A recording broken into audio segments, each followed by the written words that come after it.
Ya, ahora sí. Y ya les mando en el chat de nuevo la presentación por si acaso. Ok, gracias.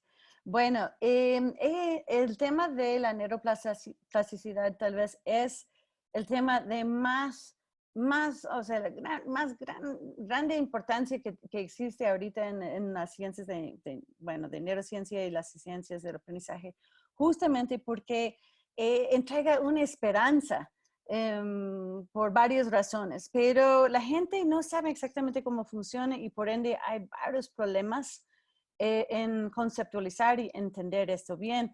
Entonces, parte de lo que queremos hacer hoy día es hablar de algunos términos y para estar segura que todo el mundo está súper claro en esto, hacer algunas reflexiones sobre el foro y correcciones, porque hubo una que otra cosita que queremos confirmar que estaba claro, porque por la lectura se puede ver que tal vez unas cosas no eran súper claras, tenemos que puntualizar estos.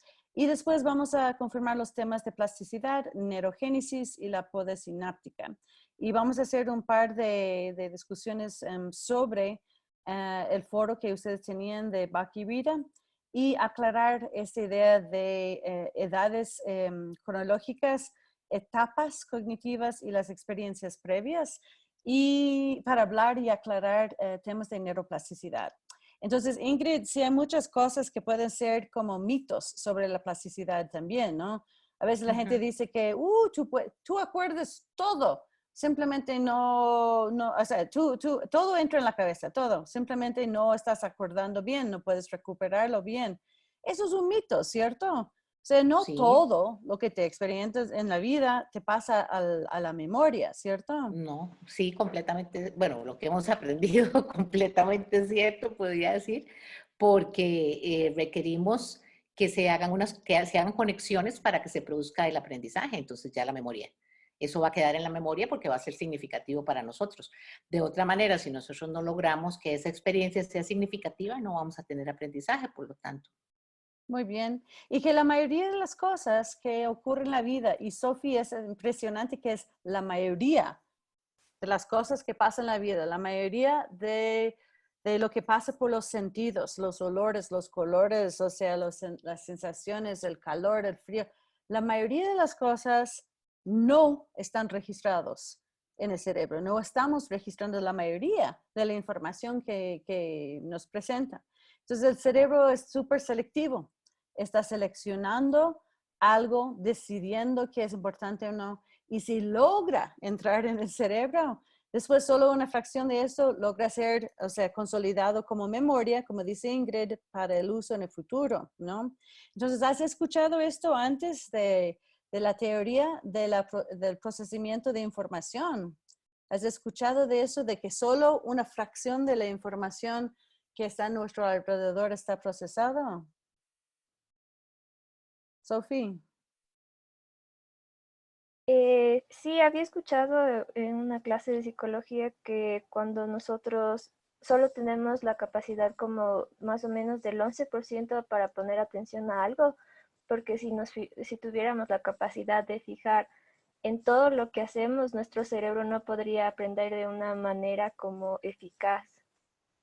Eso sí es una de las ideas asociadas con esto, es que el cerebro simplemente no aguanta todo lo que está en su alrededor, por eso una fracción nomás está procesado. Otro tiene que ver con justamente la práctica. Hay gente que se puede percibir más que otras personas, pero justamente tu cerebro adapta lo que hace con más frecuencia, ¿no? Entonces, Cynthia, ¿quieres hablar un poquito de eso? Es justamente la pregunta que tenía Joao en el curso de Harvard sobre los bits. Y eso sí, no hablamos hoy en día de esto, tu cerebro es como una computadora y solo puede procesar una fracción de eso. No hablamos de esto, pero es interesante la teoría, ¿no? Porque sí explica, o sea, el fenómeno del cerebro. ¿Tú has escuchado de otras teorías? ¿O de por qué? Sí. Estaba tratando de acordar otras teorías en psicología que dice la misma cosa, que simplemente una fracción está entrando en Claro, eso. o sea, bueno, se usa, como decías tú, el modelo de la memoria, ¿no? Que tiene sus límites para explicar, perdón, el modelo de la computadora. Tiene sus límites para explicar porque las computadoras realmente, si es que yo aplasto A, B, C, D en mi teclado, ingresa a la computadora A, B, C, D. En cambio, con nosotros pasa por una serie de filtros y desde que o no ingresa, por ejemplo, estoy segura que ahorita hay muchos sonidos pasando alrededor mío que no están registrándose porque yo estoy poniendo atención a la clase. Y también pasa por justamente el filtro de cómo que sentimos, que estamos pensando. Entonces, si es que, por ejemplo, Sofi, tú ahorita estás, tal vez tienes a tu perro al lado tuyo moviéndote la pierna, entonces tú estás enfocada quizá en eso y eso es lo que tu memoria está realmente registrando, no lo que yo digo. O si es que de repente a Ingrid alguien le está hablando al lado, también le puede pasar que está registrando eso y no realmente lo que está viviendo. O a alguien le acaba de pasar algo emocionalmente hermoso y están con una experiencia de esta clase de hoy noche excelente, pero es en realidad de esta parte emocional. Entonces, hay muchos de estos elementos que ingresan a alterar eso un poco. Entonces, por ejemplo, algunos de los modelos que se hablan es como si fuera una cámara fotográfica que está registrando las cosas, pero no es como una cámara que registra automáticamente todo, sino una cámara pensando como si tuvieran, si es que han usado Instagram o los filtros de cámara alguna vez, tiene un filtro puesto por delante. Entonces, antes se hablaba mucho de, es como una cámara que graba todo. Hoy en día sabemos que no es como una cámara que graba todo, sino más bien graba con esta serie de filtros puestos enfrente. Y justo al revés, o sea, cuando hablamos de cómo pensamos. Marta Lucía, cuéntanos si es cierto. ¿Tú a veces escuchas voces en tu cabeza? O sea, ¿estás escuchando gente o te estás escuchando a ti misma, lo que es la conciencia? ¿Estás, o sea, ruminando, o sea, tienes ideas en tu cabeza? Eso sí, ¿estás consciente que a veces te escuchas a ti misma? Claro, claro, Entonces, claro. ¿has escuchado de esta práctica de mindfulness, de mente plena? ¿Has escuchado de esto? No mucho en realidad. ¿Alguien aquí, Bernardo, no sé si en la escuela si utilizas esto de mindfulness o no tanto? Bueno, yo no he escuchado, pero estuve en un taller de mindfulness y es esto de tratar de enfocarnos en una sola cosa a la vez. Y Entonces, esto sí es distinto a lo que Cintia está describiendo como el mundo está pasando, ¿cierto? Y Ana, cuando alguien hace una práctica o cuando enseñas a una persona de ser mindful, o sea, con la mente en plena, ¿qué estás haciendo con todas estas conversaciones que Marta Lucía tiene en el cerebro? ¿Qué estás tratando de hacer cuando haces esta práctica? ¿Puedes primero describir lo que es mindfulness? Para que Bueno, Claudio está haciendo una cara que jamás nunca ha escuchado ese término, entonces ¿puedes definirlo? Sí lo había eh, escuchado, nomás que no me ah, acuerdo. Ok, a ver, ya, veamos. Ana, ¿tú sabes lo que sí, es? bueno, es el ejercicio de estar consciente y alerta a lo que está pasando y contra lo que decía Cintia, que es dejar que el cerebro esté en automático y filtre. Este es ponerse en total alerta y percibir lo que está pasando y tratar de entenderlo. Y de hecho hay mindful eating, que también es como alimentación consciente. Si estoy comiéndome una fresa, sentir los sabores, sentir la textura, sentir el olor, o sea, realmente estar en el momento presente y consciente de todos de toda la información que me está llegando, eh, casi que como para verla, procesarla, sentirla y entender qué hace esa información conmigo. Muy bien, muy bien. Y Sophie, tú dices que sí has escuchado de mindfulness, en español se dice mente plena o mente en plena, ¿cómo se dice? Sí. Eh, no sé. nosotros hablamos de conciencia, pero en Ya, español se dice mindfulness, realmente todo el mundo usa mindfulness. ok. ¿Y has escuchado, has utilizado esto, Sophie?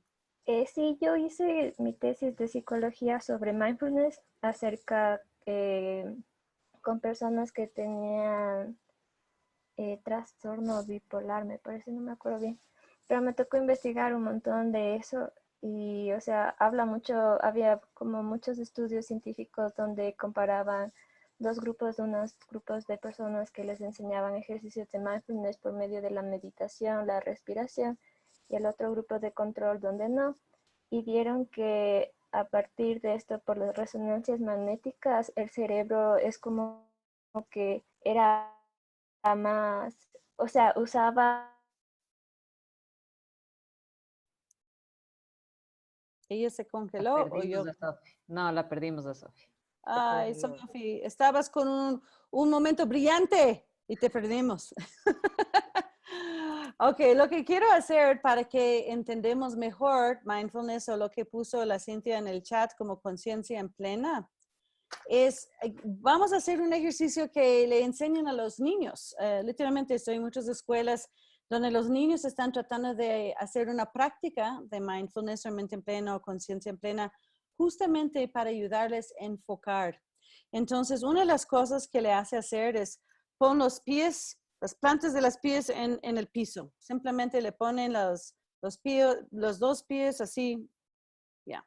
Ahora, cierra los ojos y te sientes los pies, te sientes como se sienten encima del piso, el piso como casi empujando contra los pies, ¿ya? Y después te hace pensar, ¿y cómo me siento ahorita? Estoy con calor, estoy con frío, mis pies tienen más frío que el resto de mi cuerpo, ¿cómo estoy, no? Y percibiendo los sonidos. Ahorita estoy consciente que mi perrito está al lado y está roncando. y no había prestado atención, pero sí, ahora si quiero, estoy prestando ese sentido, puedo percibir esto, ¿no? O los olores. Muchos de nosotros no entendemos los olores de nuestras propias casas, pero otra persona entrando va a percibir, cocinaste con cebollas hoy día, o algo así, porque se huele. Pero nosotros no estamos naturalmente conscientes de las cosas que son muy habituadas. Entonces, parte de la mente plena es salir y tratar de enfocar súper bien en ciertas cosas para ayudarnos a entender y usar todos los sentidos que puede ser que nos alimenta con conocimientos, ¿no? Pero muchas veces simplemente estamos ignorando muchos de esos sentidos y mucha de esa información, ¿ya? Ingrid, ¿has hecho eso? Porque existe una cosa como meditación de la mente plena, o sea, tú puedes meditar hasta meditar y solo concentrar en un solo objeto, tratando de enfocar, ya, en un solo sentimiento. Pero también hay Sí, otras prácticas de mindfulness.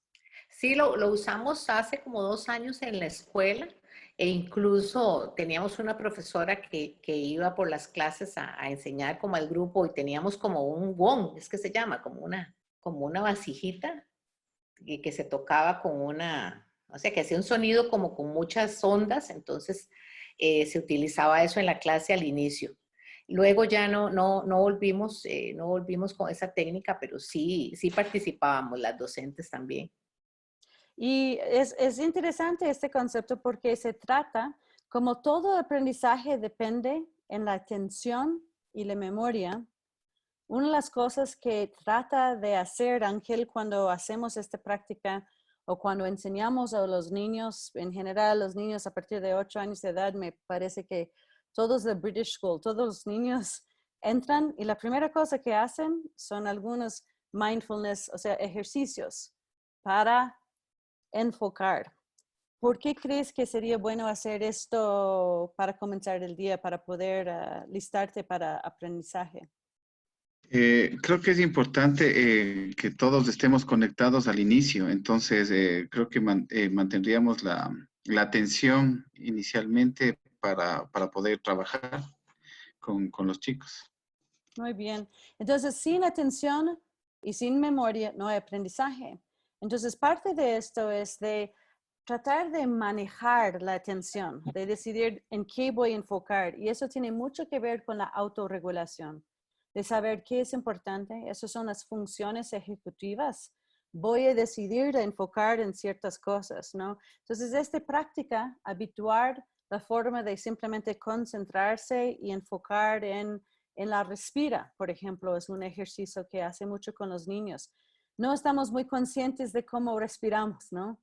Pero si cierran los ojos ahorita y simplemente piensen un ratito en cómo están respirando, cómo entra el aire, está entrando por la boca o por la nariz, está saliendo por la boca o por la nariz, te sientes la panza o te sientes el pecho, que se va inflando cuando estás respirando, ¿no? Estás respirando rápido, lento. Todas esas cosas hacemos con todo el día. Estamos respirando, pero sin pensar. Y parte de la idea de esos ejercicios es hacernos más consciente para poder tener el poder de enfocarnos cuando necesitamos, para tener las funciones ejecutivas para enfocar cuando es necesario. Ok, entonces miramos algunas de las reflexiones después de revisar los 5, estamos hasta el 5 ahora, ¿no?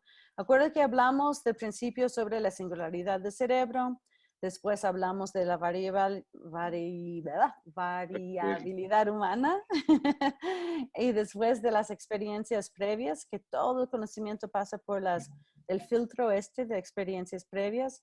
Cómo cambia el cerebro con todos los encuentros que tenemos, o sea, en algunas cosas hasta hace memorias, algunos no, pero hay cambios al nivel molecular. Y después ya llegamos a esto de la plasticidad. Y el cerebro es plástico a lo largo de la vida, pero sí hay distintos niveles de plasticidad que se pueden medir basado en nuevas conexiones. Y hay un montón que ocurre temprano, pero eso no es decir que no tienes plasticidad. Lo que necesitas es tener más energía, más esfuerzo. Como todo el conocimiento pasa por el filtro de conocimientos previos. Con más edad, Ana, ¿por qué sería que es más energía entonces? Estás en mute. Ya. Sí. Con más edad hay más energía, dijiste. Bueno, nos cuesta más energía con la vejez en aprender algo nuevo que en las edades tempranas, pero la pista Pues, es que justamente... entre otras, te respondo lo que yo creo, por favor. pues que en parte la plasticidad, si lo digo en términos coloquiales, la plasticidad de los adultos y entre mayores, pues estamos cambiando paradigmas ya más instaurados, entonces se requiere más energía poder hacer el cambio. Yo lo llamo plasticidad de remodelación y no plasticidad de construcción. Muy bien, eso puede ser que necesites esto, pero además de esto, Ángel, con más edad, ¿qué más tienes? ¿Tienes más de qué? Creo que tenemos mucho conocimiento y hasta que el cerebro haga las conexiones, entonces hay un desgaste también de energía. Y eso nos cuesta también, o sea, hasta encajar y ver todos los conocimientos previos que ya tenemos. Justo. Nos va a costar mucho tiempo. Justo. Esto sí hay un gasto de energía, justamente porque todo el nuevo pasa por el filtro de conocimientos previos. Entonces, con más edad, tenemos más experiencias y además el filtro es más fuerte. Entonces, básicamente, la energía, la carga cognitiva necesaria para poder aprender en la vejez se pone un poquito más, pero también se puede ser aún más eficiente. Porque como tenemos más experiencias, podemos relacionar a conocimientos previos y el aprendizaje puede ser más rápido, ¿ya? Entonces, la energía puede ser grande, pero el aprendizaje puede ser más rápido. ¿Te hace sentido esto, Bernarda? No mucho. Okay. Es que la verdad es que se supone que ahorrábamos de energía del cerebro mientras más conocimientos previos activemos. Entonces, se supone que como adultos tenemos muchos conocimientos, deberíamos usar menos energía. Es una diferencia entre, dime la relación entre energía gastado y eficiencia. ¿Qué somos con la vejez? O sea, que utiliza esas dos palabras en una respuesta. A ver, las dos palabras eran eficiencia y... La energía. Sí, la energía utilizada. A ver, que cuando somos adultos usamos más, bueno, de lo que decía, usamos más energía, pero nuestras conexiones son más eficientes por... Muy bien. Entonces, sí, o sea, la energía es más, pero la eficiencia del aprendizaje es más también, ¿ya? Entonces, o sea, no se puede evitar el gasto de energía, pero si se aprovecha de los conocimientos previos, se puede ser bastante más eficiente.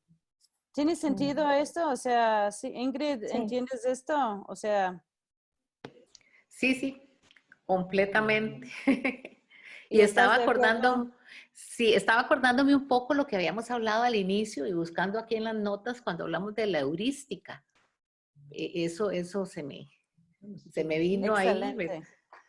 Es exactamente esto, el gasto de energía justamente. Podemos decidir y utilizar las heurísticas para ahorrar energía, para evitar todo ese traslado de todas las memorias, porque ya simplemente aceptamos ciertas cosas como hechos. O se puede atravesar por las memorias justamente para poder ser más eficiente en las cosas. Dependiendo en si las heurísticas están basados de buena información o no. Porque heurísticas puede llegar a ser basado en los sesgos y hasta mitos de conocimientos que tenemos. Y simplemente lo utilizamos porque es rápido. Porque el cerebro, ay, más energía por esto. Entonces decidimos no gastar energía. Pero si invertimos la energía, vale la pena porque podemos aprovechar de toda la información de la memoria. ¿Ya? Excelente conexión, Ingrid. Muy bien. Entonces, estamos claros en esto, Claudio, porque es un concepto grande. Todo el mundo dice, uy, los niños son esponjas y aprenden mucho más rápido que los No, adultos. sí, todo claro. Pero eso solo es un más o menos de verdad, ¿ya? Porque eso solo no es totalmente cierto. Porque, pues, a diferencia de los adultos, el niño no tiene como que muchas experiencias previas, entonces no necesita pasar todos estos filtros para llegar al aprendizaje. Entonces no le cuesta tanto bien. cambio a un adulto. Entonces, en general, ¿estás de acuerdo, Marta Lucía, que los adultos aprenden mucho más eficientemente que los niños? O sea, hemos tenido mucho más práctica. Los adultos pueden aprender igual o más rápido y con más eficiencia que los niños, siempre y cuando pasen el mismo tiempo, porque el tiempo está mejor aprovechado en los adultos. ¿Tiene sentido esto? Sí, claro, tiene mucho sentido, pero me queda la pregunta, ¿y qué papel juega el miedo? Porque una de las cosas que pasa con los niños y con los jóvenes es que no le tienen miedo casi a nada, ¿no es cierto? Entonces se atreven a hacer una cantidad de cosas que de pronto los adultos nos sentimos un poco intimidados, precisamente por el miedo al fracaso. Excelente tu observación y tiene justamente que ver con la memoria. Es fascinante. En general, hablamos de los niños. Qué maravilla. Hay un dicho, yo creo que es Walt Whitman o Thoreau, no me acuerdo. Qué maravilla que todavía, no. Qué pena que no soy tan joven que todavía creo todo, que entiendo todo. O sea, algo, no sé, estoy masacrando a ese pobre cita, pero la idea es con más edad llegamos a entender justamente qué es el dicho favorito de la ciencia de Sócrates. Estaba buscando el otro que dijiste. Mi El dicho de- es, entre más sabes, les dije al principio, acuérdense, entre más sabes, Claudia Más te puedes estabas saber, animando. más Justo. puedes saber. No, lo que más, Entre o más sea, sabes, Vas a Sócrates dar cuenta dijo que no que, sabes. exacto. Sócrates dijo, o sea, más que sé, más es me doy cuenta que que no Más no que sé me sé doy cuenta nada. que nada, no o sé. sea, no sé nada. Básicamente, o sea, ser más viejo, con más conocimientos, tú llegas a entender qué tanto por saber y realmente, relativamente hablando, no sé nada. Pero eso sí es es una visión de bastante humildad, porque hay gente joven que creen que saben todo, o sea, y más, o sea, básicamente parte de la educación es saber que con más que sabes, literalmente todo puede conectar y todo esto, pero eso te hace entender en el infinito de todo, yo sé bien poco. Y eso sí es bastante más humilde, pero es interesante a revisar esto en términos de neuroplasticidad, porque literalmente se pueden aprender más rápido la gente con más experiencias y puede ser más eficiente, pero justamente tenemos esos mitos en la sociedad que, por ejemplo, que no se pueden hablar idiomas. Y como dice Marta Lucía, los niños, 1, 2, 3, 4, 5, más o menos, literalmente no tienen miedo de nada. Hablan y utilizan el idioma y hacen equivocaciones, pero en algún momento entienden suficiente sobre su propio idioma y empiezan a ser autoconscientes de esto, por allí, 8, 9 años, empiezan a tener miedo, uy, que me van a burlar, van a reír de mí si digo esto mal. Y después empezamos a no tener ganas de hacer curiosidad y jugar con el idioma. Cuando literalmente podemos hablar mucho más rápido que los niños, pero tenemos nosotros miedo de parecer un poquito, ay, pero este acento no fue perfecto. Qué pena. Pero si mantienes, Marta Lucía, esta actitud de que voy a experimentar, o sea, voy a tener la actitud de Elmo todo el resto de la vida. Qué lindo, qué interesante, voy a probar. O sea, eso sería una manera de acercar la vida. Es bien distinto esta actitud, ¿no? Marta Lucía, abre el micrófono, porque ¿ya? veo que quieres decir algo.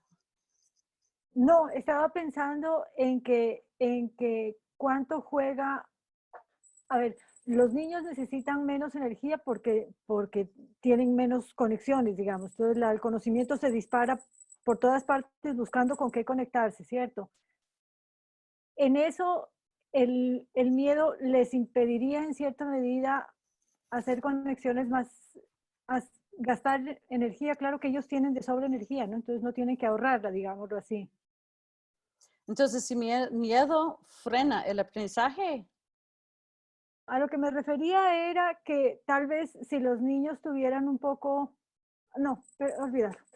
No, yo creo que es un buen punto. El miedo, sí, siempre frena el aprendizaje, pero eso es por otras razones que no son por la cantidad de conexiones posibles, sino por neurotransmisores, por las emociones que se sienten, que ciertas combinaciones, el cerebro funciona en formas muy complicadas, pero eléctrico y químico son dos maneras básicas, ¿no?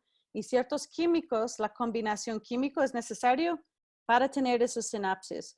Y el miedo, por ejemplo, pone otros neurotransmisores, otros químicos que inhibe las conexiones nuevas. Entonces, tienes razón, o sea, en lo que dices, es un buen punto. ¿Ok? Ahora, Bernarda, ¿tenías una pregunta? No. Ok. Ok, entonces en el foro queremos hacer algunas aclaraciones porque hubo un par de puntos. Claudio, tú dijiste en una forma súper poética, pero hablamos que interpretamos toda la información que recogemos por medio de los sentidos. Y tienes toda razón. Una cosa que quiero llamarles la atención y preguntarte, ¿tú conoces gente que dice que, uy, cierto, el cerebro procesa la percepción de los sentidos, pero el sentimiento está en el corazón?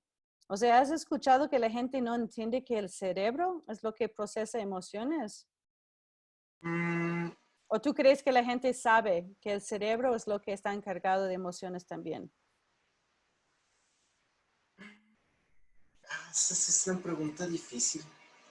Porque... Pero has escuchado de gente, o sea, la gente alrededor pues, tuyo. creo que sí, o sea, alguna vez sí. O sea, porque puede que no digan que la emoción, o sea, de que las emociones no están en el corazón, pero tampoco es como que me pueden decir de que exactamente de que en el cerebro están las emociones. No, no necesariamente me dicen eso. Pero tú estás claro que todo, hasta emociones, está procesado por el cerebro. Sí. Ya. ¿Han escuchado la gente, Bernardo, que a veces te dice, Tienes que tomar la decisión con la cabeza, no con el corazón. Justo. Y también has escuchado, Ingrid, a veces dicen que la memoria muscular, o sea, como si fuera que la memoria está en los músculos. Sí, en los músculos. Ajá. Sí. Ajá. ¿Has escuchado esto? Sí. ¿Entiendes que eso no es cierto? Sí, incluso cuando en algunas, cuando llegan especialistas, cuando era profesora, cuando daba clases, especialistas comentaban eso. Para los niños, cuando no habían adquirido algún tipo como de habilidad motora, entonces hablaban de esto, de la memoria muscular. Ojalá que tienes el coraje intelectual a frenarles la próxima vez que vienen. Sí, sí. También Eduardo no está aquí, pero él hablaba, y yo quiero aclarar esto porque esto leo mucho en español y yo quiero distinguir, o sea, hacer súper claro que el aprendizaje necesita dos pilares fundamentales, hay que tener atención y hay que tener memoria para el aprendizaje. No es que podemos decir el fundamento de la memoria y el aprendizaje. La memoria es parte del aprendizaje, ¿ok? Es una aclaración muy importante que no se puede separar. O sea, sin memoria no hay aprendizaje, pero no es la misma cosa, ¿ya? Y no son tampoco que se puede decir la memoria y el aprendizaje. Si estás hablando del aprendizaje, estás hablando de memoria. ¿De acuerdo, Sofía? Sí, necesita los dos sistemas, ¿ok? También Ingrid había mencionado, tampoco está aquí, pero es muy importante. Ella dijo algo que yo no quiero que sea malentendido. Ella dice que nuestros genes son lo que determina todo. Y a veces, o sea, hay esto de experiencias que completan el cerebro. Y lo que quiero enfatizar es que desde el comienzo, desde el momento de concepción, o sea, desde este momento, es una combinación de los genes y las experiencias, más lo que sería la voluntad propia. Acuerden que hablamos de la naturaleza, el ambiente y la voluntad propia. ¿Cómo es la otra palabra que utilizamos en vez de voluntad propia, Cintia? Libre albedrío. Libre albedrío. Exacto. Si vieras que esa cita, creo que yo sí puse la cita, porque fue algo que puse textual, creo que de uno de los videos donde estaba mencionando al inicio que los genes sí determinaban la estructura de las redes del cerebro. Sí. Sí. Y no quería poner tu cita porque no quiero, no quiero decir que esta persona está equivocada, pero estoy diciendo que está equivocada. Entonces, bueno, ok, perfecto, perfecto. Okay. Entonces, perfecto, no claro. creen todo lo que leen o no creen todo lo que ven en los videos porque tenemos, es mucho más complicado que esto, ¿ok? Para estar clara, los genes no determinan la estructura primaria del cerebro, podríamos decir así, que puede ser modificada después por las experiencias y por todas las demás cosas que entran. ¿A partir de cuándo tienes experiencias? Desde el vientre. Desde el vientre. Realmente. Entonces, desde ese momento que puedes tener, o sea, percepción, existe, memorias. Existe. Entonces, y no sé si Cintia quieres aclarar esto, pero, o tal vez yo estoy leyendo mal la cita, pero yo me puse así cuando vi la cita porque no es que solo es que los genes son desde comienzo. Sí, los genes sí pueden determinar algo de la estructura, de ciertas cosas, de enfermedades, o sea, problemitas, o sea, pero desde comienzo ya tienes experiencias. Entonces sí es la combinación de los dos. Cintia, ¿querías hablar de eso? Porque tu área de neurodesarrollo es importantísima. Sí, o sea, es muy importante tener en cuenta que los genes determinan parte del proceso, determinan que, por ejemplo, las señales que se requieren para ir formando las estructuras y todo lo demás, pero como dice Tracy, justamente las experiencias son lo que terminan de dar la forma a esto y las experiencias implica desde si es que en X mes el feto ya oye algo, eso ya es una experiencia, por ejemplo. Entonces eso empieza a terminar de dar forma, pero es este trabajo de todo puesto en conjunto. Entonces, determinan hasta cierto punto. Tampoco podemos decir que el ambiente determina, porque no es así. Simplemente es todo esto puesto en conjunto que va a ir determinando. Los genes lo que sí hacen es determinar la señal de que vayan las células reproduciéndose, por ejemplo, de que vayan formándose ciertas estructuras, de que vayan los axones sacando sus partes. Eso se va creando a través del código genético que tenemos dentro de nosotros. Pero eso se ve afectado por todo el resto del entorno. Entonces, no es un determinismo absoluto. También tal vez quieres leer Antonio Batro en Argentina. Y hizo varios estudios, un par de estudios, escribió un par de artículos sobre los niños con medio cerebro, ¿cierto? En unos casos era que tenían que sacar un hemisferio de cerebro, en otros casos nacieron con un solo hemisferio, ¿no?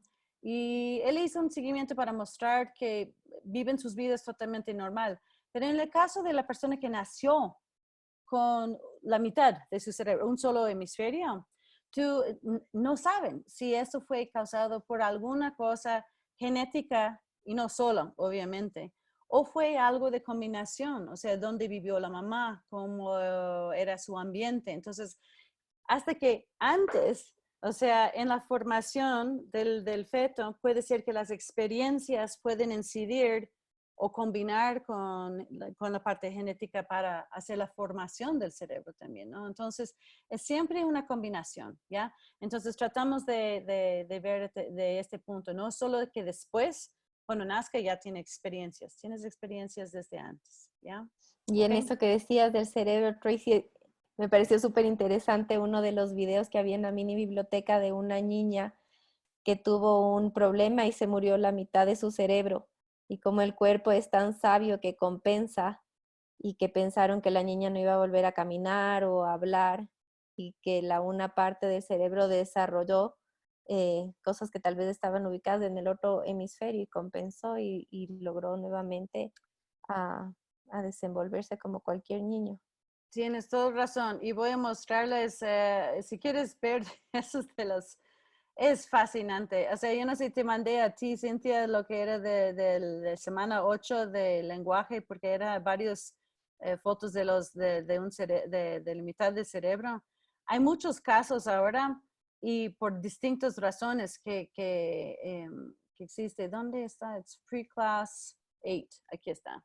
Ah, no, pero tengo eso es el video. Tú tienes si puedes buscar las fotos porque son impresionantes de la niña que nació con un solo mitad y terminó siendo bilingüe y todo el resto sin mucho problema, ¿no? En otros casos tú ves que las deficiencias son casi imperceptibles, o sea, tú puedes, ni fijas que la persona solo tiene la mitad del cerebro, ¿no? Entonces, bueno, es siempre una combinación de genes y el ambiente, ¿no? Y Ana María había mencionado algo que quiero borrar de sus mentes porque está totalmente erróneo. ¿Ustedes han visto una vez este pirámide? No, Ana María Full. La pirámide de aprendizaje. ¿Ustedes han visto esto? Que dice que tú acuerdas 10% de lo que ves o learning pyramid. ¿Ustedes han escuchado de esto? Sí. De estas cosas de lo que lees, solo acuerdas 10%, lo que, lecture, o sea, cuando te dicta clase, solo 10%, cuando lees 10%, si tienes algún audiovisual 20%, después demostración 3%. Todo esto es basura, no es cierto, no es correcto, no los cree, pero está por todas las partes, o sea, en todas las capacitaciones te dicen esas cosas. La primera pista que está errónea es que jamás, nunca vas a hacer un estudio donde sale tan nítido las cifras. 10, 20, 30, 50. O sea, cuando ves esto, bandera roja, que alguien está inventando cosas, ¿no? Cuando yo hice la investigación sobre eso por mi libro sobre neuromitos, llega a ser que en el año 57 hubo algunas interpretaciones de esto y lo que cita la Ana María del Dale, Edgar Dale, él nunca dijo eso de pirámide, jamás nunca. Él escribió un artículo sobre tecnología y otras cosas de percepción, no tenía que ver. Entonces el pobre ya es la fama de ser un mito, pero esta información de Dale fue cogido por the Alexandria Learning Center en los 70s, 80s en Alexandria, Virginia, en los Estados Unidos. Ellos hicieron el pirámide citando a él. Y todo el mundo le cita a ellos, pero ellos no tienen la información primaria. Entonces, nadie se responsabiliza por esas pirámides, pero están circulando por todos los lados. Entonces, por favor, no cree esto, ¿ok? No es cierto, es un mito, ¿ok? El pirámide de aprendizaje no es cierto, ¿ok? Entonces, ya. Ahora, Claudio, ¿estás confundido? No, es que ahorita que me empecé a mencionar estas cifras tan exactas, dije de que ahorita lo acabo de ver una parte. Y dentro de mi biblioteca estaba creo que es como que una investigación que se hizo en una universidad sobre actividades neurodidácticas para mejorar el aprendizaje. Lo cual se me hacía muy padre, pero una parte mencionaba esto, que es de que es importante considerar en esta instancia la pirámide del aprendizaje o cono del aprendizaje propuesto por Dale, etcétera, etcétera, etcétera. No, sí, Bueno, es bueno tienes que saber. decirles qué pena, pero no es cierto. Ah, ok. Y hay miles de versiones de esto y nadie tiene el dato primario de esto. Entonces, cuando busqué el dato original, si lees el libro, el artículo de Dale, no tiene absolutamente nada que ver con este pirámide. Pobrecito fue mal citado. Alguien dibujó algo después de escucharle y ahí se quedó, pobrecito. Entonces, no es cierto. Otra cosa que salió, Marta Lucía, mencionaste que es importantísimo que los niños que entendemos, que aprenden a través de los sentidos, pero también pusiste una cosa que es importante que nosotros ofrecemos experiencias donde se pueden utilizar todos los sentidos. ¿Tú crees que en el aula típico que tenemos, qué tan fácil es de incluir todos los sentidos? ¿O cuáles son los sentidos que sí utilizamos mucho más que otros? Bueno, utilizamos mucho más la vista, obviamente, el oído. A veces se puede utilizar el gusto, el tacto. O sea, creo que sí hay maneras, pero claro, requiere que haya mucha actividad, mucha predisposición del profesor y de los alumnos también para hacer cosas. Pero creo que se puede. Muy bien. ¿Alguien ha escuchado del concepto de, how do you say embodied cognition? Embodied cognition. Ahorita le busco cognición. You don't say ¿cómo era? encorpesado, no. No, era... Cognición a través del cuerpo. Eso es muy interesante. Es de aprovechar del cuerpo para facilitar la mente. ¿Han escuchado de esto, Sofía? Pensar con el cuerpo. ¿Ah? Pensar con el cuerpo, según encuentro en una ¿Así? búsqueda. ¿Pensar con el cuerpo? Bueno, es como, por ejemplo, Sofi, cuando tú eres niñita y estás aprendiendo las letras y te escribo la letra A en tu espalda para que te sientes, o sea, la letra ahí, entonces estás sintiendo así. Después te puedo preguntar cómo te sientes en forma emocional sobre eso. Entonces, ¿cómo es que reacciona tu cuerpo hacia una información cognitiva? Entonces, el body cognition es un nuevo campo de la neurociencia, ¿sí, Ana? Sí, lo que yo he oído es que cuando estás en la acción y pones tu cuerpo a funcionar mientras piensas, estás generando otras redes neuronales que te ayudan en la memoria. Entonces, posiblemente vas a recolectar la información a veces exactamente lo que me está pasando a mí. Te estoy hablando y estoy moviendo mis manos porque Ajá, mi cuerpo tiene justo. ya como un movimiento y te estoy expresando con las manos Justo, y desde... es el primer área de estudio de este área de embodied cognition, fue a través de gestos. Ustedes, no sé si pasa, yo estoy seguro que pasa en el colegio americano, no sé en otros colegios, pero les enseñan a los niños a dar discursos, pero les hacen hablar así, con ciertos movimientos cuando hablan, ¿no?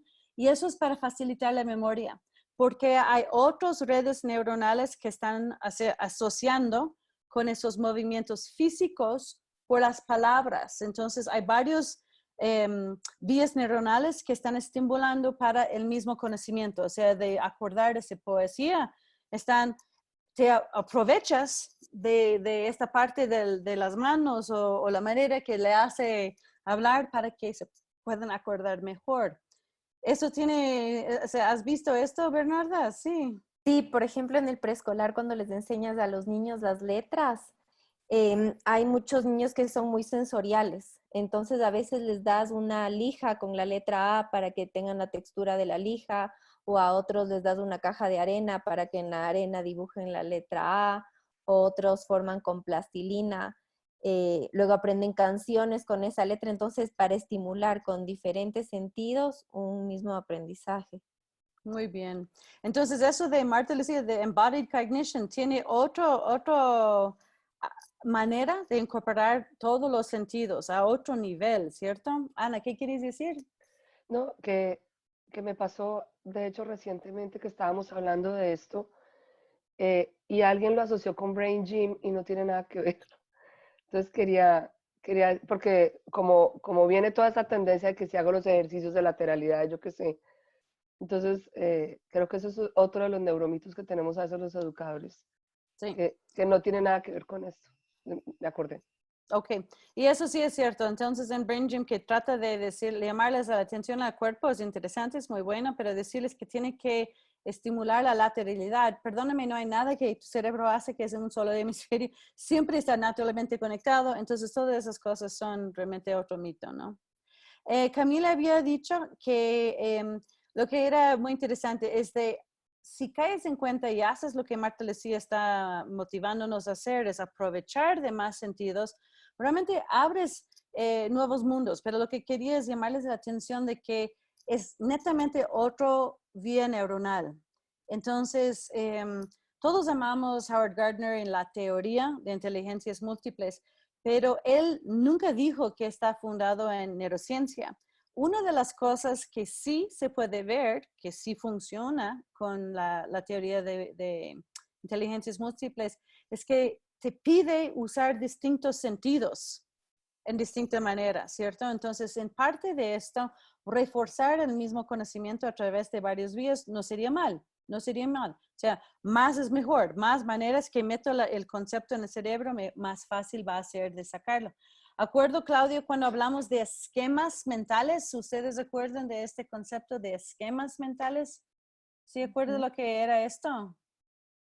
¿Qué es un esquema mental, Claudio? ¿Un ejemplo de un esquema mental? O... Si no me acuerdo, es como una representación que tenemos sobre una idea, una representación. Por ejemplo, si grito la palabra de que perro, puede que yo piense en mi perro, pero la otra persona va a pensar en un X perro, su perro, o no sé. Justo. Entonces, parte de la idea de Gardner es que si más maneras que meto todos los conceptos del mundo en mi cerebro, más distintas vías, o sea, me permite acordarle mejor. Por ejemplo, el poesía, si acuerdo a través de la poesía visualmente, pero también a través de los gestos, o sea, más maneras que creo vías hacia este conocimiento, más fácil va a ser para acordarle. ¿Ya?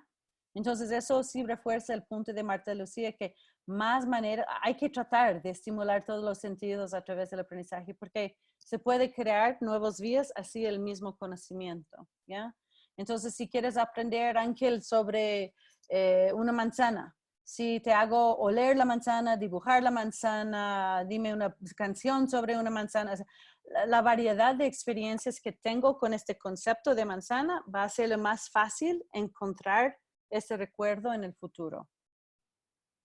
Tengo un ejemplo sobre el esquema mental, me vino a la memoria por mis alumnos, algo que doy en matemáticas de trigonometría.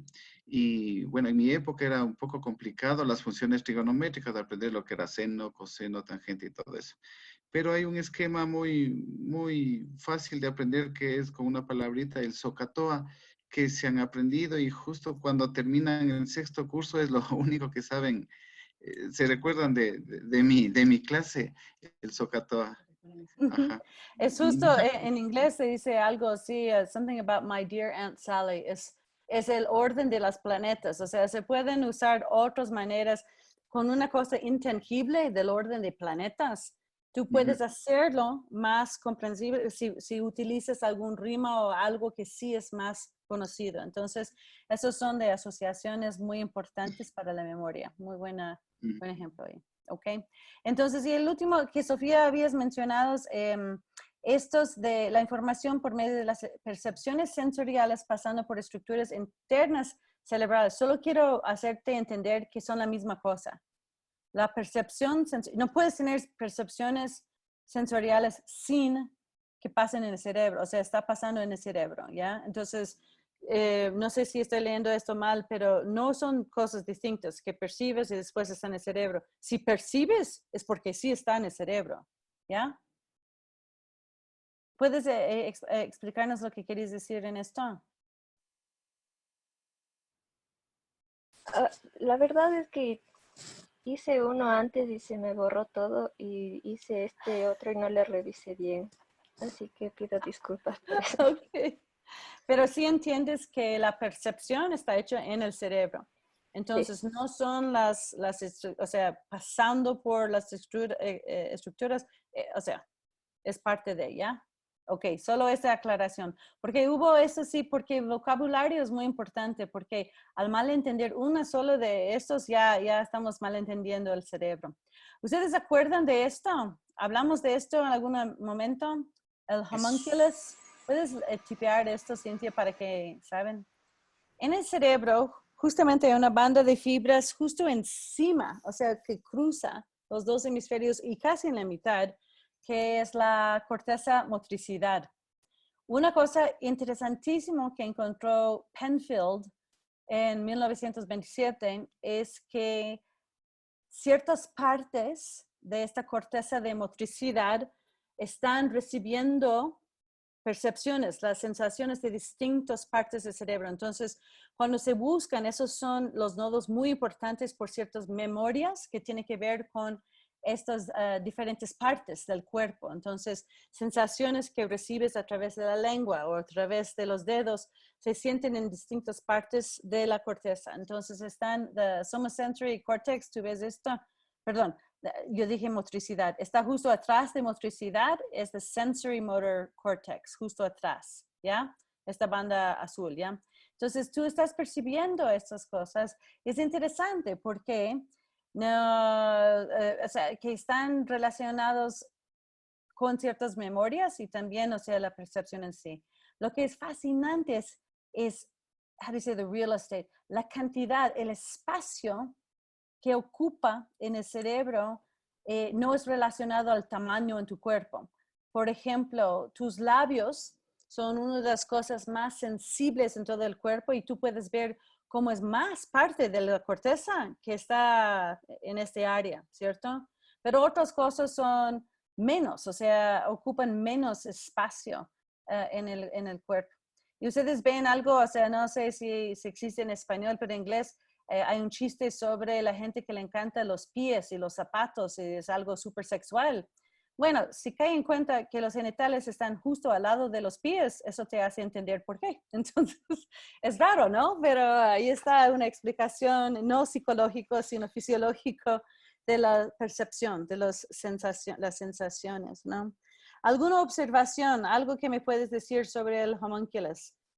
Ingrid está estudiándolo, está como interesante. ¿Qué es algo que observas? Sí, estoy buscando todas las partes, imaginándolas. O sea, imaginándolas, viéndolas.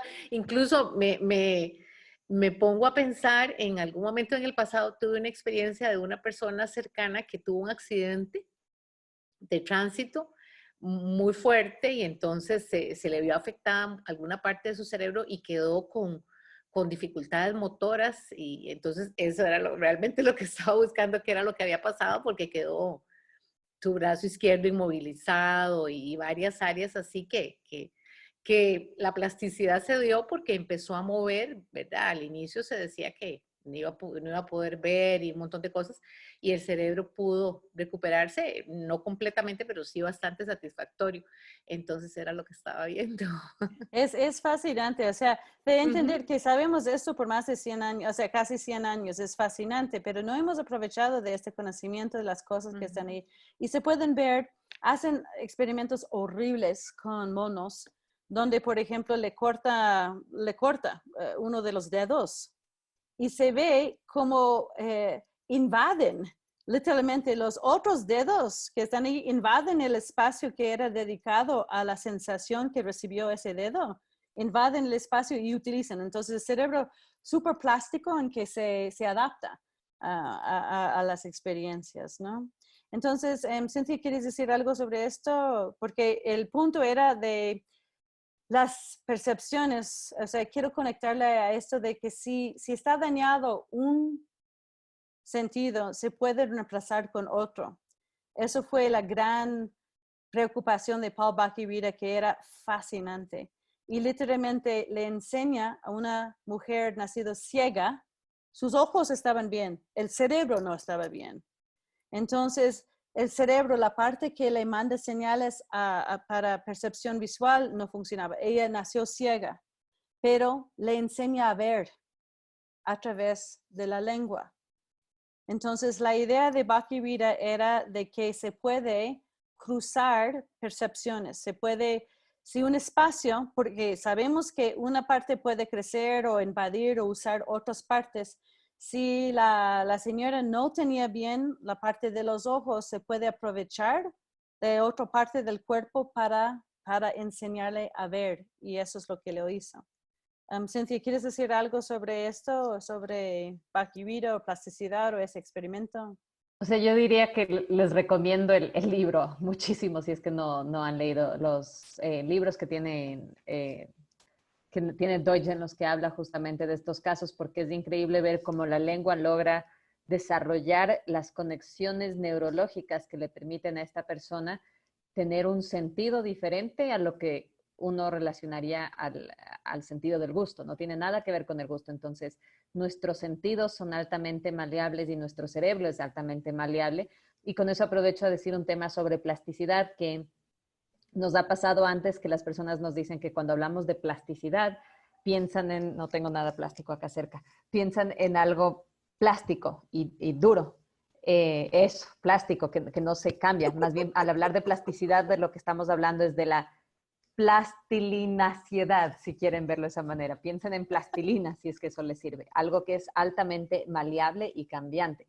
Porque imaginen y configuren mentalmente eso. ¿Cómo puede algo, un sentido, llegar a ocupar el espacio de otro? Y lo que decía Tracy sobre los monos, justamente cómo puede un dedo, por ejemplo, tomar la ruta de otra cosa. Así de plástico o cambiante es nuestro cerebro, para bien y para mal. ¿Ya? Entonces, eso es como se ve esta maquinita, o sea, parece un pedazo de scotch que le ponen y le manda pulsos hacia la lengua. Y la persona dice, mira, es como aprender otro idioma. Cuando aplasta aquí significa que algo enfrente, cuando aplasta allá, o sea, simplemente empiezan a entender otra manera de percibir el mundo. Entonces se pueden, literalmente pueden subir o sea, they do rock climbing, o sea, hacen maravillas cuando literalmente están ciegos, ¿no? Lo que queremos hacer entonces es pedirles que se vayan a unas aulas pequeñas y justo con los experimentos de Bhakti-Vida y este concepto que vemos con el cerebro, no con los ojos, porque literalmente él mostró, yo puedo enseñar al cerebro a hacer algo totalmente distinto, podemos cruzar sentidos, ¿no? Parte de la idea de esto, como todos somos docentes, si puedes ver que Bhakti-Vida logra una neuroplasticidad de hacer una persona ciega ver, yo creo que podemos nosotros enseñar a los niños a leer o hacer trigonometría o otras cosas. Existe suficiente plasticidad para esto. Entonces, lo que queremos es ponerles en aulas y para entender si entienden esto, qué significancias tiene, qué podemos hacer, qué harías diferente. Entonces, para aprovechar de esto, ¿qué tiene que ver con conceptos? Por ejemplo, hablamos brevemente sobre las mentes en crecimiento, growth mindsets, en comparación con la gente que creen que su inteligencia es fija. O sea, ¿cómo podemos aprovechar de información de plasticidad, de cambiar esta mentalidad sobre potencialidad? Entonces, no sé, Cintia, tal vez 3, ¿está bien? Sí, estaba buscándoles el libro que me piden en el chat. Entonces tú puedes, porque yo no puedo. Sí, no puedes. Entonces Okay. ahorita les mando a tres ¿Ya? grupos de Entonces tres vamos a aulas de 3 tomar participantes. como 6, 7 minutos en esas aulas. Cintia, te dejo a tu discreción. Ya, pero Para discutir ese tema de lo que, ¿qué impacto tiene Bhakti-Vida por nuestras aulas? O por la manera que podemos ayudar o explicar a los estudiantes que sus cerebros sí pueden aprender. ¿Ya? ¿listos? Sí.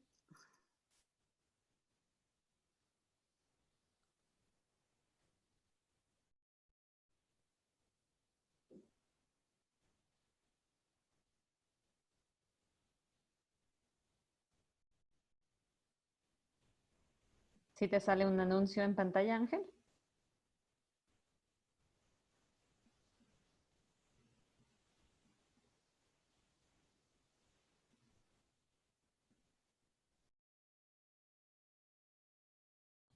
Hola, Laura.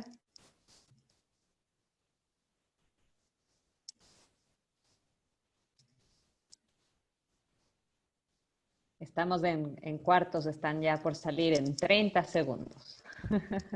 Por eso. No, no te oigo ahorita. Estás todavía estás con mute.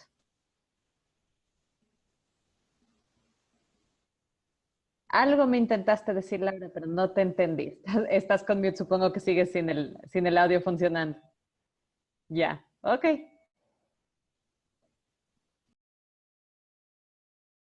Hola a todos, ¿cómo les fue? Bien. Muy bien. Resolvieron la plasticidad del ser humano y la neuroplasticidad. Todo resuelto. Sí. Qué bien. Muy bien. Entonces, tenemos algunas ideas de cómo se puede entonces aprovechar de eso de plasticidad para poder convencerles que sí es posible aprender, ojalá. Quiero ahora terminar con algo de vocabulario y también hacerles acordar de este concepto de edades cronológicas, etapas cognitivas y experiencias. De esas tres cosas, Eduardo, ¿qué es más importante en el aprendizaje? ¿Qué es un mejor indicador que una persona puede aprender? ¿La edad que tiene, el nivel psicológico, la etapa cognitiva o las experiencias previas? Las experiencias previas, ¿no? De lejos, ¿no? Entonces hay que crear, o sea, todas las situaciones donde se pueden tener distintas experiencias para cambiar sus esquemas mentales sobre la información, ¿ya? Entonces, neuroplasticidad, literalmente, pueden ser una reconstrucción, o sea, algo perdido, como por ejemplo un derrame cerebral, o puede ser el nuevo aprendizaje. Las dos cosas son aplicados a plasticidad, este concepto de plasticidad. No es solo la recuperación después de que pierdes algo por un golpe, un trauma al cerebro, pero también es por el nuevo aprendizaje. Entonces, neuroplasticidad es las dos cosas, ¿no? Y hay una cosa de poda sináptica. Y esto sí, o sea, cuando decimos que, que los niños están aprendiendo tan rápido, es impresionante como los niños aprenden, es increíblemente ineficiente. Si ves un cerebro aprendiendo a leer, Laura, el cerebro tratando de aprender a leer está súper ineficiente, está haciendo conexiones por todos los lados, ¿no? Y en una etapa de adolescencia, preadolescencia, empieza una etapa súper rápido de la podada sináptica que es a lo largo de la vida. Siempre hay sinaptogénesis y también hay podadas. Siempre hay esto a lo largo de la vida. Pero es para hacer las conexiones más eficientes. Las cosas que no son eficientes, ya, se mueren.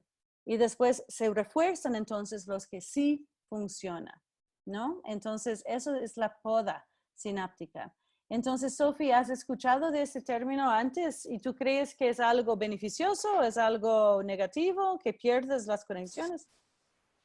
O sea, son beneficiosos porque gracias a esto se pueden hacer nuevas conexiones con las que ya has obtenido en tu vida. Entonces así puedes como sustraer más información en tu cerebro y aprender más cosas. Y que utilizas las vías neuronales, repites y refuerzas los que sí funcionan. No están, o sea, yendo por mal camino, están utilizando los que sí funcionan. ¿Está bien? ¿Está claro esos términos, Ana? Sí has utilizado esto, ¿no? De la poda sináptica. Tracy. Sí. Las diapositivas que tienes para esto son muy bonitas, pero no estás compartiendo la pantalla. Pero interrúmpeme, dime. Siempre olvido al regreso. Te escribí, Entonces, pero no me estabas leyendo, entonces por eso interrumpí. No. Entonces, sí está claro, Ana, eso de la poda y la importancia de la poda es igual de importante que simplemente conectar. No solo hacer nuevas conexiones, también es la eficiencia del cerebro. Sí, de hecho tuve el privilegio de haber tomado un curso con el doctor Fisher ahí en Harvard, que hablaba de estos momentos de poda. Y para mí es crucial cuando trabajamos con los educadores, porque creo que nos ayuda a entender el impacto que tenemos como arquitectos del contexto. Que si no generamos un buen contexto, estamos perdiendo el tiempo, porque va a llegar un momento de poda. Y si no hubo buenos estímulos y buenas experiencias y buenos fundamentos estamos, o sea, es este concepto de que como educadores realmente impactamos el cerebro como órgano físico. Lo que nosotros hacemos impactamos porque va a haber una poda o va a haber una sinaptogénesis que depende de lo que nosotros hagamos. Y a veces como que como educadores no alcanzamos a ver el impacto que eso tiene. ¿Ya?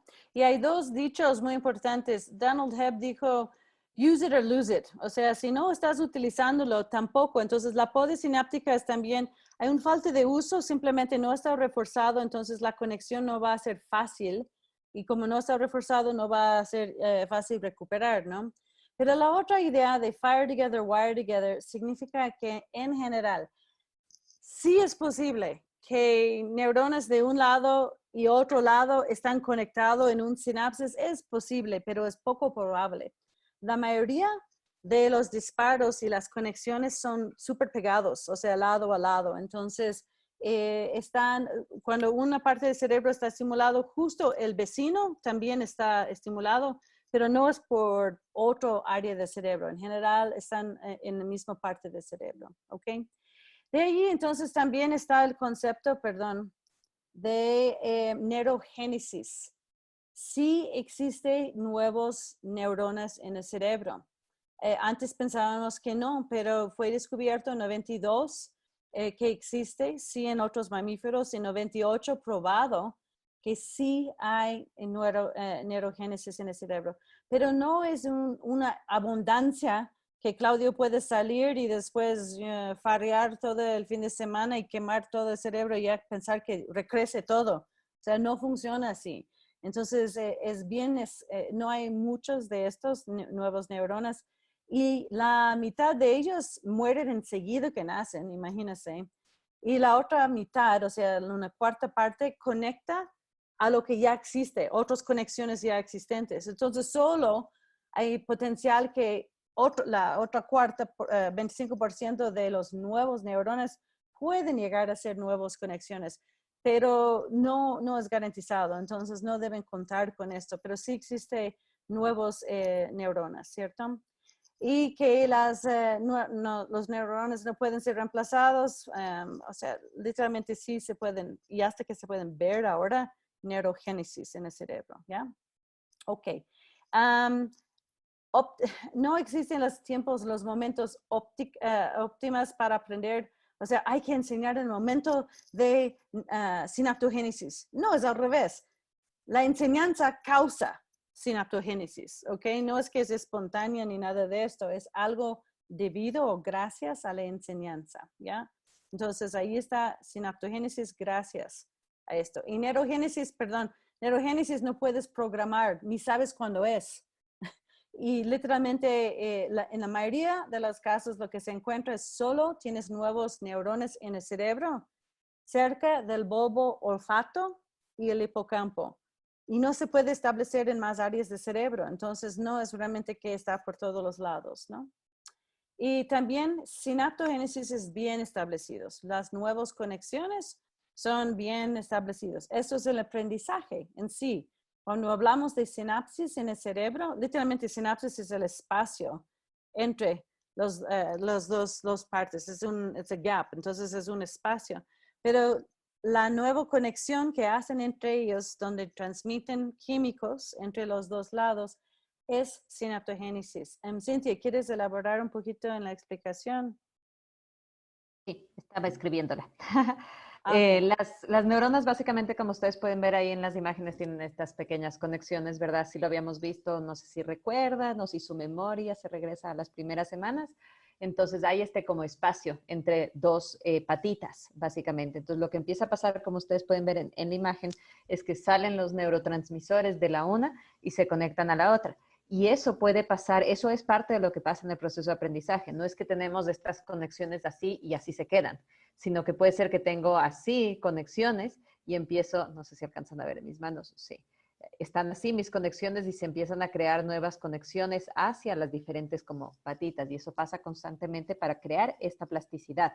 Entonces, no necesariamente es creación de nuevas neuronas de por sí, sino de creación de nuevas conexiones entre estas neuronas. ¿Ya? Entonces, no es que la enseñanza buena es necesaria, por eso es sinaptogénesis. Quería poner este dibujo aquí por dos razones. Uno no es de un ser humano y está utilizado por toda Latinoamérica para mostrar que la plasticidad es fabulosa. No tiene nada que ver, eso sí es de ratón, o sea, no tiene que ver con un ser humano. Y además de estas cosas, la elaboración, lo que es fascinante, que hay otros, eso dice recién nacido, 3 meses, 15 meses, 2 años. Y después hay otros que muestran de adolescencia, que muestran mucho menos conexiones, como una dramatización de que apenas se van perdiendo la oportunidad de aprendizaje. Es la poda sináptica que está ocurriendo más tarde, que es beneficioso, no es negativo, ¿ok? Entonces eso es importante ahora conocer. Ok, con esto queremos darles un poquito de tiempo de revisar. Le voy a regresar a los términos porque queremos estar seguros que todos estamos claros en la diferencia entre neurogénesis, sinaptogénesis. ¿Ya? ¿Está claro en estas palabras? La poda sináptica. ¿Sí entienden esas palabras, Claudio? Sí. ¿Está claro las palabras ahí, Marta Lucía? Neurogénesis, sinaptogénesis, la poda sináptica, ¿ya? Ok, ahora queremos que ustedes tomen el tiempo de hacer su 3-2-1, 3 cosas que no sabían antes, 2 cosas que quieren saber más y una cosa que están pensando que pueden utilizar o cambiar en su vida diaria para esto. Entonces les voy a dar como 3 minutos y después nos da un poquito de tiempo para hacer un resumen, ¿ok?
Ok.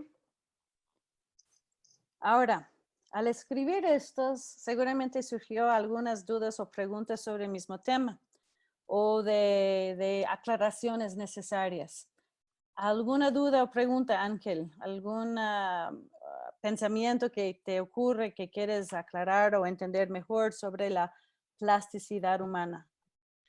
Me quedo con observar con los sentidos. O sea, me llamó mucho la atención y estaba pensando en algunas actividades que podría realizar, porque cada vez que vamos avanzando, no utilizamos todos los sentidos. O sea, los docentes creo que en la parte de la secundaria nos dedicamos más a la parte visual y el resto dejamos a un lado. ¿Y tú crees que, yo les prometo que yo creo que la mayoría de nosotros somos súper buenos en refinar la audición? Básicamente porque es la única cosa que nos hizo hacer en la escuela, sentar y escuchar, escuchar, escuchar, a veces ver algún ejemplo, pero escuchar bien.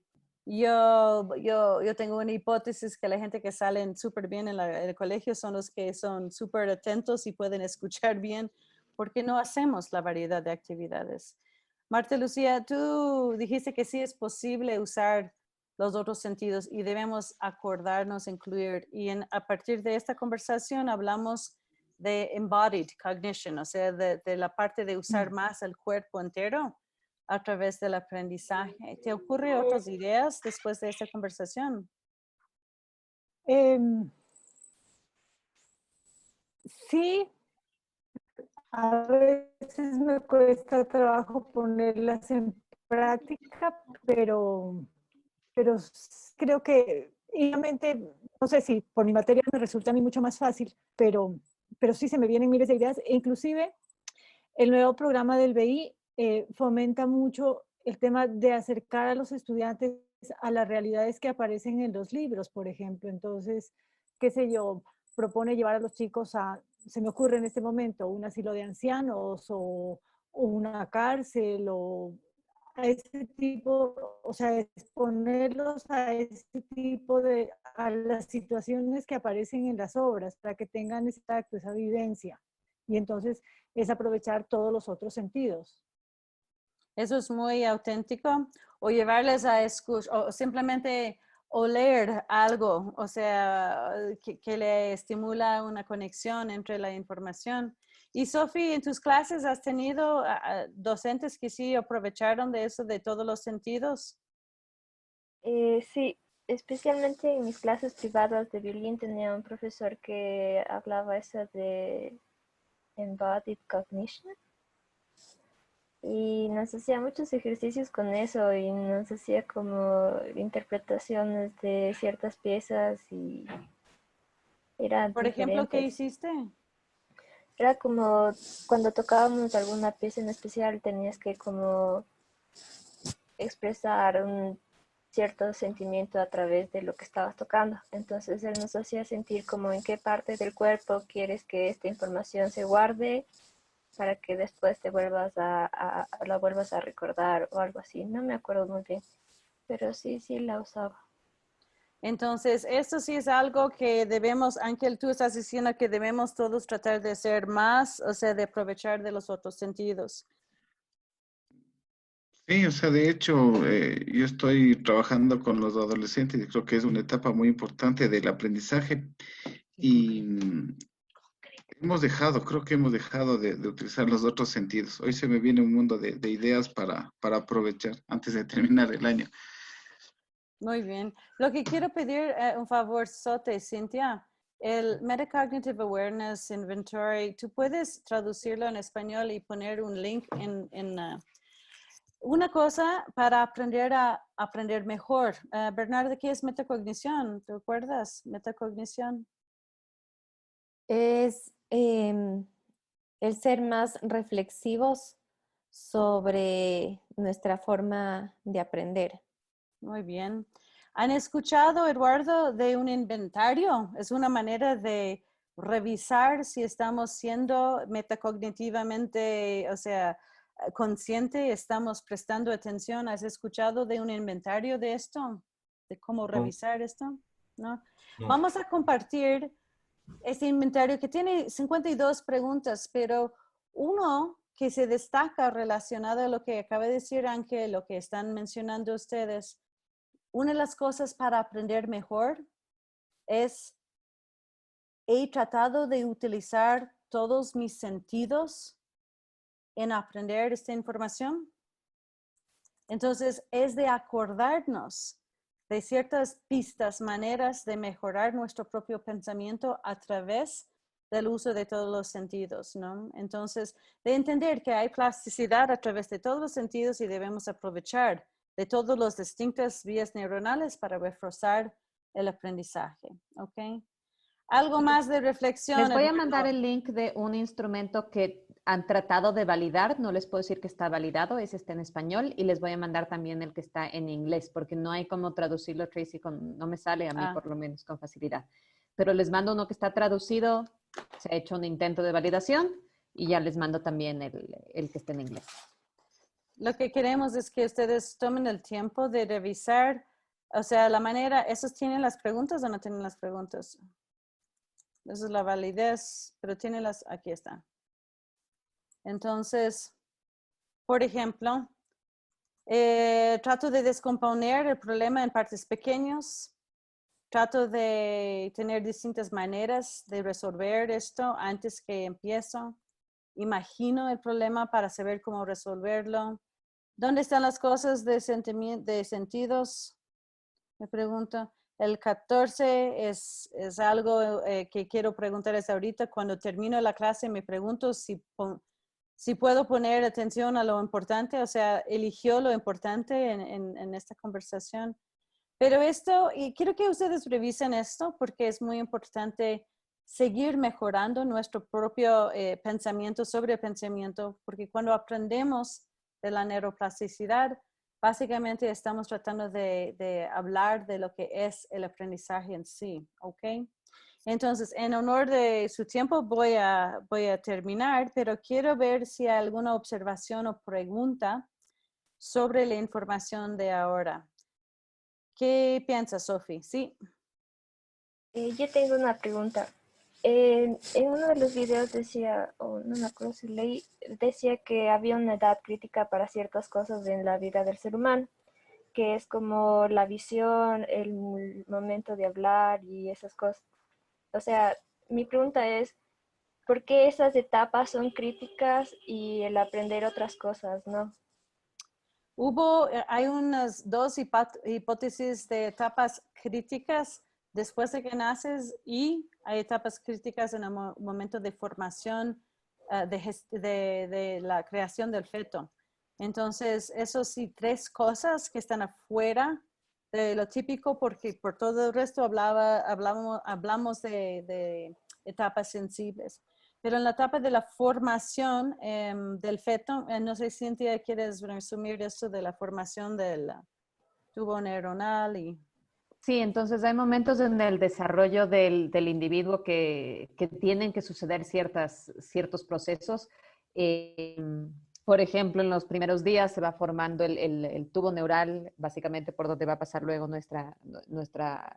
lo que se convierte en la columna vertebral, que es por donde va a pasar todo nuestro sistema nervioso central y salir los lados periféricos. Entonces, todo eso, por ejemplo, empieza a formarse al inicio durante el desarrollo del embrión y del feto posteriormente. Entonces, todos esos tienen estos elementos críticos, por ponerlo así, porque ahí es cuando se desarrollan partes centrales del cuerpo, por ejemplo. Entonces, nuestros órganos, todo esto. Ya es parte esencial de nuestro desarrollo, pero no implica que si es que ya pasamos ciertas etapas, por ejemplo, porque lo que sería importante es que no quede en su mente que si es que un individuo, por ejemplo, no aprende a hablar no aprende a hablar a los 2 años, porque a mí me ha pasado muchas personas que me dicen, pero si no hablo a los 2 años ya nunca va a hablar. Eso no es así. Sí sabemos que tiene que haber, por ejemplo, exposición a sonidos y cosas así. Eso sí conocemos y que hay momentos durante el desarrollo prenatal que son muy esenciales, ciertas etapas, pero no significa que si es que, por ejemplo, como decía, un individuo no aprende hablar, hasta los 2 años ya no va a aprender a hablar, que es algo que a veces Sophie tiene conceptos erróneos de lo que vemos en ciertos videos o en ciertas lecturas, pueden llevarnos a pensar eso. Pero conocemos que hay mucha flexibilidad en nuestro cuerpo, con la excepción de ciertos procesos muy grandes. Si es que hasta el día 28 no se ha cerrado totalmente este tubo que les menciono, por ejemplo, entonces ese individuo probablemente va a tener, si es que es en la parte de arriba, por ejemplo, va a tener problema que simplemente su cerebro no se va a desarrollar. A menudo ese embrión termina teniendo la madre un aborto espontáneo y simplemente nunca nace el bebé.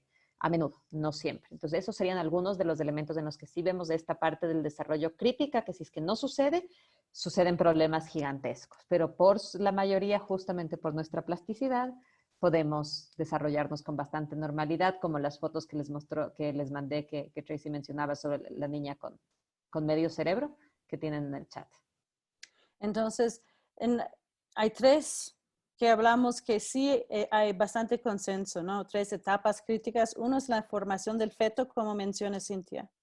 La otra puede ser por el primer idioma.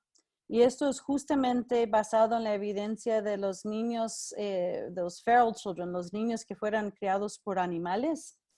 Y justamente parte de la idea que hay una etapa crítica es porque un niño que está llevado por los monos cuando es recién nacido, pero si está de vuelta como después de 1 año, 2 años, casi no aprende el idioma. Pero un niño de 3, 4 años llevado por los monos por 8 años, regresa y sí tiene idioma. Entonces hay la hipótesis que hay una etapa crítica en recién nacido que los niños tienen que tener contacto con el lenguaje humano para poder desarrollarlo.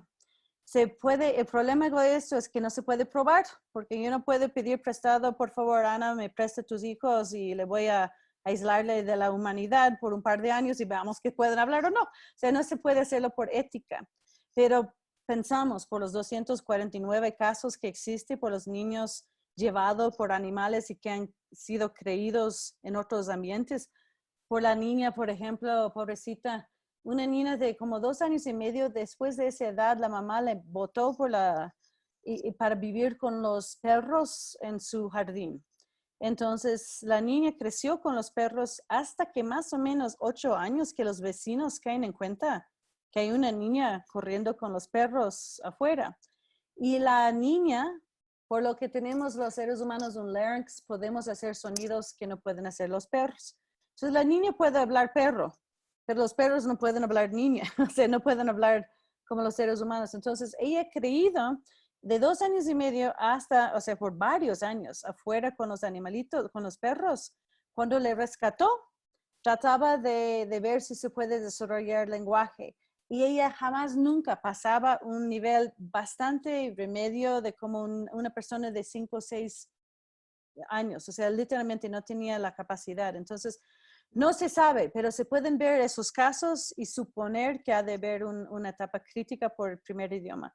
También por los casos de los pobres huérfanos en Rumania, o sea, de Ceausescu, cuando tenían muchos niños que estaban metidos en esos huerfanatos y estaban literalmente amarrados a sus cunas, o sea, no salieron, no jugaron, defecaron allí, comieron allí, o sea, estaban en cunas sin espacios por varios años.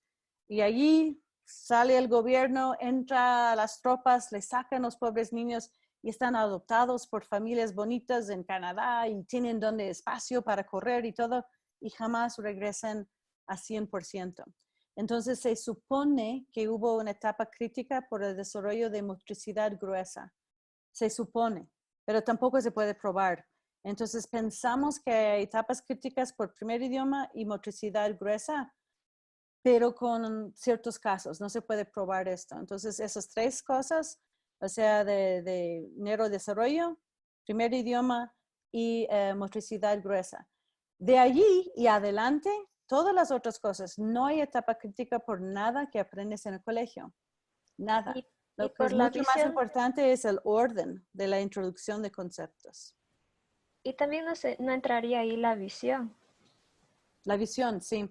Bueno, eso sí, por los los horribles experimentos en los gatitos en los 50s. No, o sea, tú no acuerdas de esto, pero seguramente has leído, donde le cogen las gatitas, o sea, los gatitos recién nacidos y les cosen sus ojos cerrados. Y les dejan crecer por un par de meses, después les abren los ojos y no pueden ver. Entonces, por esto pensamos que ha de haber una etapa crítica, en este caso por vista, pero no han hecho ese experimento con seres humanos, entonces no podemos generalizar y decir que es cierto, pero probablemente ha de haber una etapa crítica por el estímulo de ciertas percepciones sensoriales. Eduardo, ¿sí has hecho ese experimento? No. No, ¿Estás diciendo lo que algo? estaba viendo es que eso pasa en los niños que tienen estrabismo. Los niños que tienen estrabismo, cuando un ojo está viendo de forma permanente hacia un ángulo diferente, lo que pasa es que se quedan, ese ojo se queda ciego, porque el cerebro bloquea esa información anómala que está entrando y deja solo la del ojo sano, y ese ojo, aunque esté sano, digamos, estructuralmente, en el paso de los años, esos niños ya no ven, porque ese ojo mete ruido a la señal visual normal, digamos. Qué interesante cómo se autoprotege el cerebro. Qué interesante. Muy bien. Sí, Ana María. ¿Está cerrado tu micrófono? No te escuchamos. Ya, nada, bueno, disculparme, tuve un problema con el tráfico desde las 6:15 de la tarde. Estaba desesperada por ver que no podía llegar. No, y quería hacer a lo que preguntó Sofi y después lo que tú dijiste. Yo recuerdo haber leído de unas niñas que encontraron, no sé en dónde, pero en la India. Y estas niñas también estuvieron un tiempo con los animales y rescatadas por una familia de misioneros, quienes las cuidaron, las quisieron, las amaron, pero cuando había un momento en que podían llamarles la atención o querían estar, los espacios que cada uno quiere tener, cuando quieres estar solo, tendían a irse a un lugar oscuro en una esquina, porque habían estado acostumbradas a estar en un lugar oscuro, ¿no? Entonces pensaba que también tiene que ver con tu desarrollo emocional, ¿no? No solamente con el tema físico, ¿no? Totalmente. Hay algunos casos horribles, o sea, hay un caso de Ginny, por ejemplo, fue una pobre niña que sus papás no le dejaba salir, o sea, le puso en un toilet, o sea, un potty training para que se siente encima del excusado, o sea, 24/7, no le hablaba, o sea, no conversaba con ella, nada, y cuando recién le rescata, ella fue tan dañada psicológicamente que jamás logró integrarse en la sociedad, porque por esos traumas, o sea, y se pone, sí, todo esto sí está conectado con la parte emocional, obvio, sí. Ya. ¿Alguna otra duda o pregunta, Ana o Eduardo? ¿Tiene algo? Sí, no, yo te pregunté porque justo han traído, clases se han iniciado esta semana acá y justo me ofrecieron de creo que se llama Brain algo, y que venden ese aparato que te lo pones aquí en la cabeza y que te mide la concentración. Entonces no dije, bueno, voy a preguntar si eso es real. No o es te un mide juego. la concentración. No es un juego. Existe varias cosas ahorita, no sé si Cintia, si puedes abrir, bueno, yo puedo abrir mi pantalla y buscar y compartir. Se vende en Amazon si quieres, o sea, pero lo que mide en dos casos, o sea, tú puedes medir el cerebro en varias maneras, ¿cierto? Se puede medir químico o eléctrico, son las cosas más básicas, y en otros casos se puede medir flujo de sangre, pero eso no te mide concentración, te mide que parece que o sea, hay un flujo de sangre en ciertas partes, pero no te mide tu concentración, entonces es un bla, bla, bla. Entonces, por favor, no se mete en esto. Hay miles de cosas que se puede gastar plata. Eso no es uno de ellos. Entonces, ¿ya? Y Eduardo, ¿estás con...? No, estoy bien. Nada más que sí, también llegué tarde. Eso me complicó. Ya. Vi un mensaje que decían que nos íbamos a ver de forma individual. ¿De qué? Perdón, no escuché la primera En un palabra. mensaje que nos mandaron nos comentaban que nos íbamos a ver de forma individual. lo que queremos es tener la oportunidad de hablar uno a uno con ustedes para ver cómo se sienten o cómo se creen que están yendo, y realmente es como, no es un examen oral, es para ver cómo están y si están captando la información. Y esto sí también para tener retroalimentación de ustedes, si hay algo que ustedes prefieren o quieren de nosotros. Entonces, mándenos un email. Solo responden al mail a decir que si tiene tiempo, danos 3 horas y nosotros tratamos de acomodar a sus horarios, ¿ya? Porque eso también de revisar el progreso y cómo ha hecho en el curso y todo el resto para que entiendan nuestra evaluación de ustedes y viceversa, ¿ya? ¿Eso cuándo sería? Lo más pronto posible. O sea, si puedes en la próxima semana mandarnos, o sea, puedo X hora, entonces, o puede ser tal vez justo antes de la próxima clase. Ay, olvidé decir, y les voy a decir a ustedes, pero tenemos el cambio, un cambio de horario en los Estados Unidos. ¿Cambia algo en México? ¿Cambia algo del horario? ¿No? Ok. México no, hasta Y abril. Europa no cambia por otras semanas más, me parece, ¿cierto, Ana? Ok, hay un cambio de horario, pero es diferente, entonces yo creo Todavía que no. estamos bien. Ok, qué bueno, yo pensaba que olvidé decir algo. Pero sí, por favor, Eduardo, nos manda un email y vamos a encontrar un espacio para poder conversar nomás, o sea, media horita que queremos revisar lo que han hecho en la clase hasta ahora, lo que piensan en lo que creen y si hay algunas cosas que pensamos importante a aclarar con ustedes, pero queremos que ustedes realmente dominen la información. Entonces, por eso era la idea de tener esas conversaciones uno a uno, ¿ya? Sí, gracias. Okay. Yep. Y Ana, ¿tienes Gracias. alguna duda o pregunta?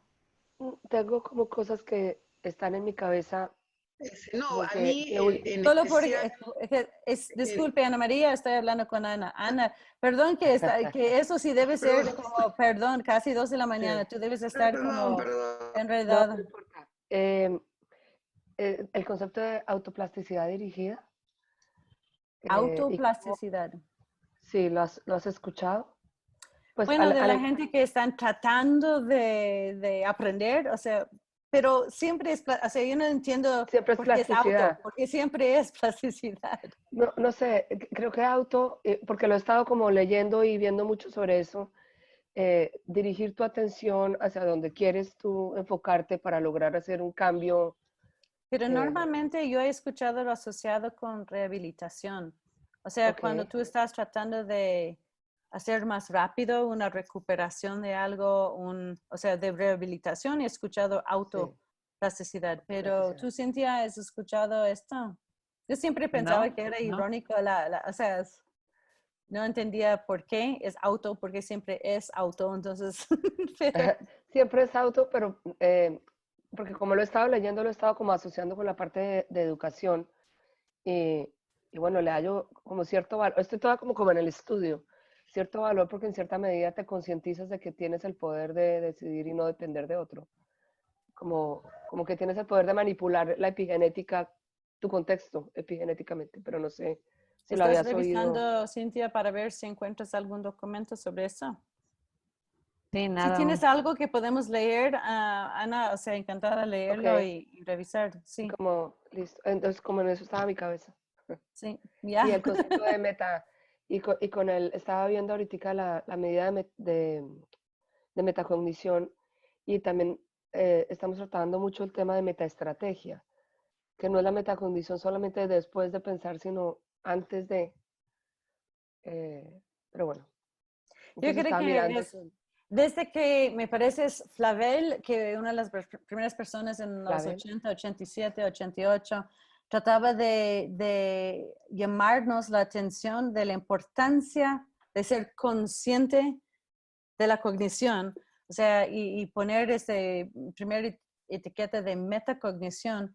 La idea era el pensar en pensar, ¿cierto? Sí, Entonces, y parte de pensar en pensar incluye la estrategia de cómo piensas en cómo piensas. pensar. Entonces, me parece que hay muchas de esas cosas que solo cambiando el nombre creen que tienen otro producto, o sea, pero metacognición es metacognición, incluye Ok, parte de la metaestrategia. estrategia muy interesante del Ok, inventario.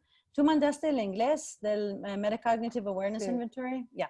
Esto Sí, lo sí, los dos. interesantísimo por varios años que ha sido utilizado.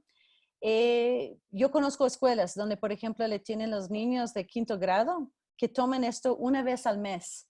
Y solo es para acordarles, eso es la estrategia, fíjate. Sí. Solo de acordarles, mira, hay varias maneras de pensar en pensar. Estás aprovechando de cada uno de esos. ¿Cuál es uno de esos que quieres trabajar este mes? O sea, vas a acordar de hacer qué.